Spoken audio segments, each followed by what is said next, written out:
Ever wonder why remote teams isn't just clicking?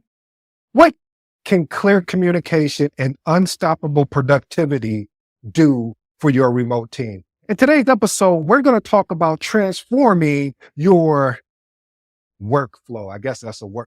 All right. You mind if I tell a short story, family? I remember when I made the transition to working on site to actually working remote as a project manager.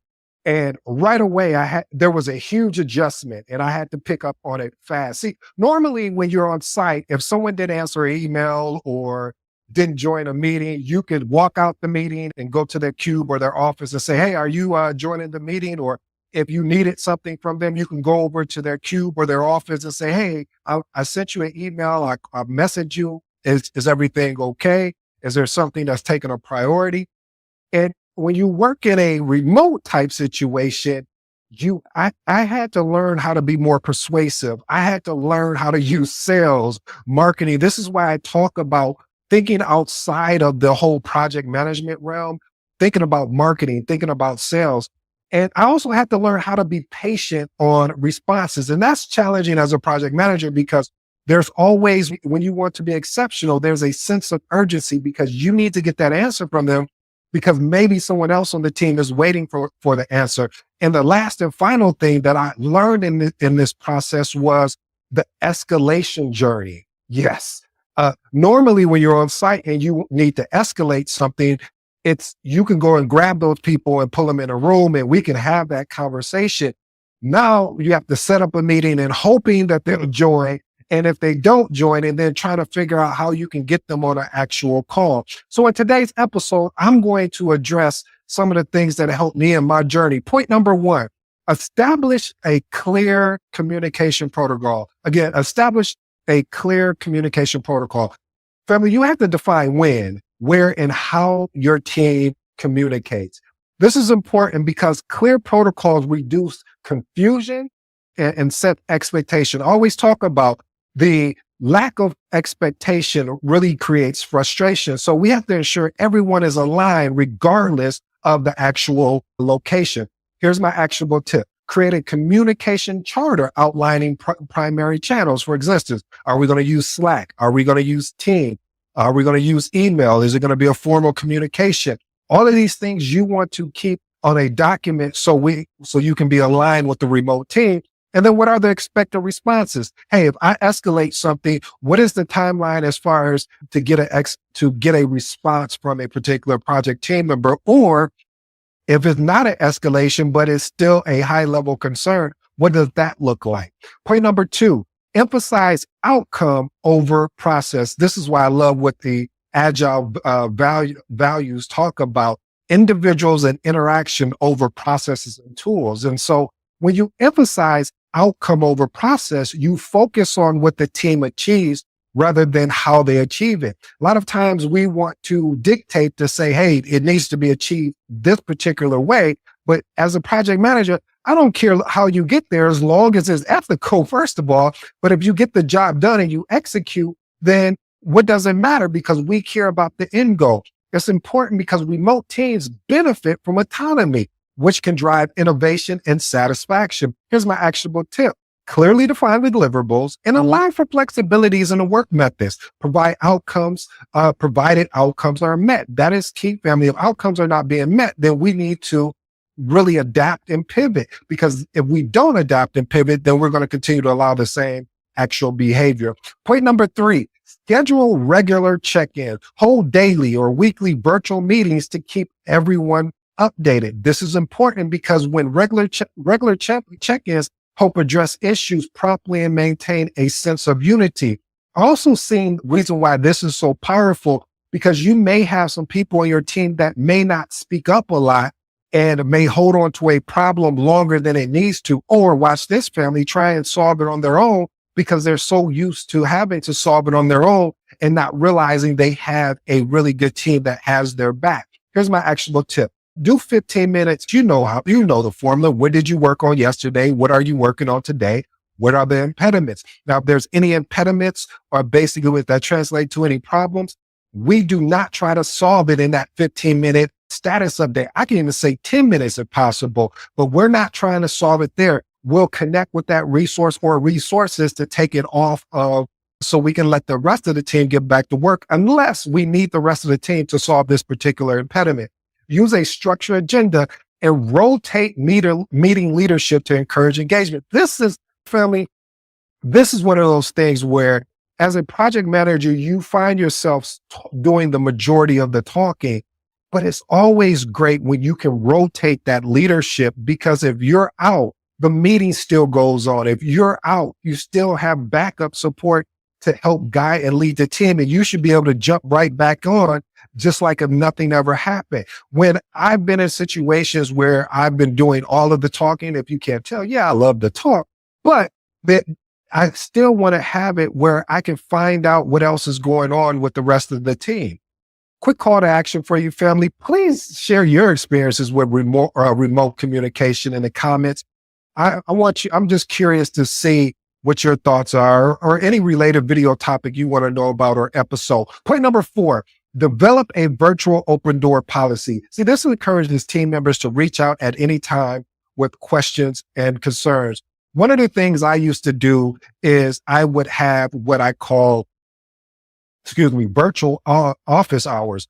That basically means is I would block my calendar off for an hour or two, and I would just sit on the call for an hour or two and say, hey, if someone has any questions of something, if someone is not getting back to you, I'm available at this window. Or I would have other team members sit there with me, and we'll just be quiet working until someone joins.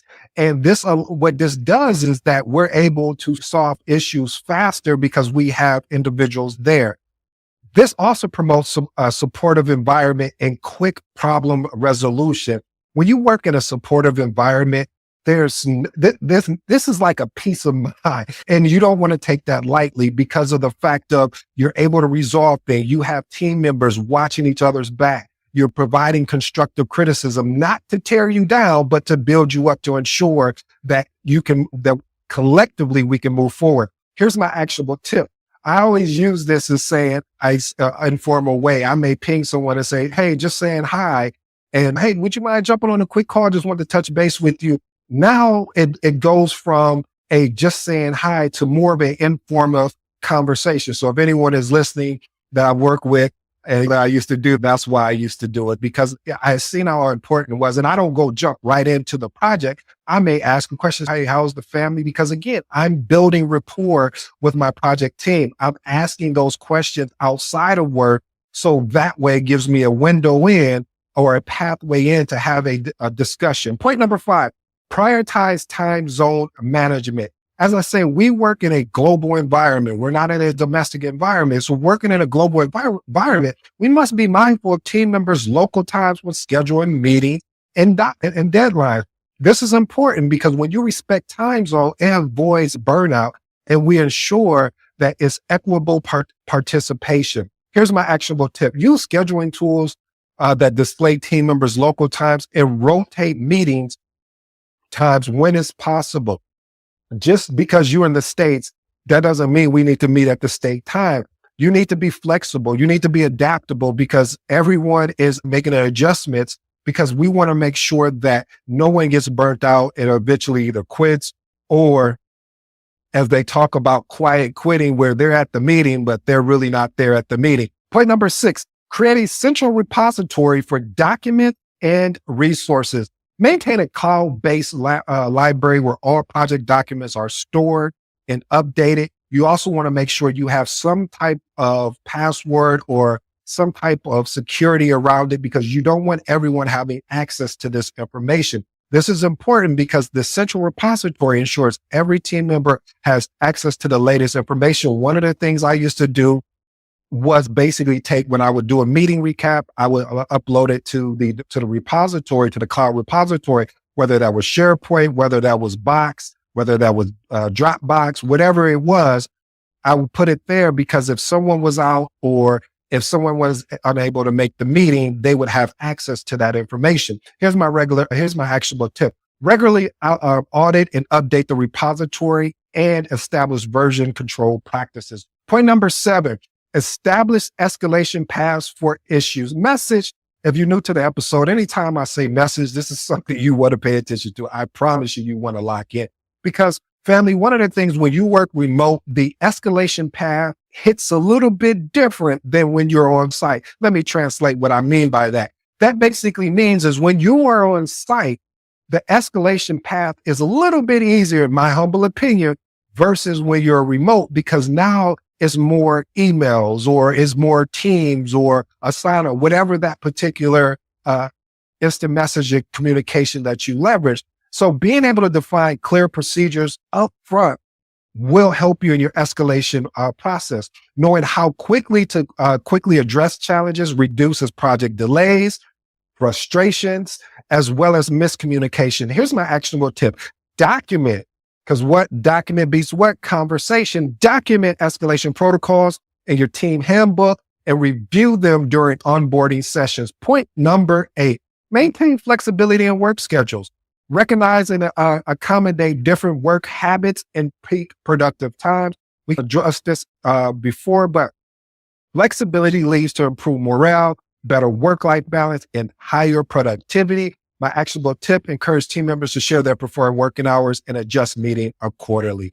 My transformational remarks, family: establish a clear communication protocol. This is important because clear protocols reduce confusion, set expectation, and ensure everyone is aligned regardless of location. My actionable tip is create a communication charter or plan outlining the primary channels, whether that's Slack, Asana, Teams, you name it, whatever that communication channel looks like. And most of all, what is the expected response time? Point number 2, emphasize outcome over process. Like we talked about the Agile values, individuals and interaction over process and tools. This is important because focus on what the team achieves rather than how they achieved it. And then the actionable tip: clearly define deliverables and allow flexibility in work methods and provided out as long as provided outcomes are met. And my last and final one, my favorite: establish an escalation path for issues. Having the ability to know how quickly to address challenges and reduce project delays and miscommunication. My actionable tip is document escalation protocols in your team handbook and review them during the onboarding session, as well as throughout the life of the project. Family, I hope you enjoyed today's episode. I go by the name AD. For all you smart and intelligent folks out there, hey, listen, that just simply means it. Until next time.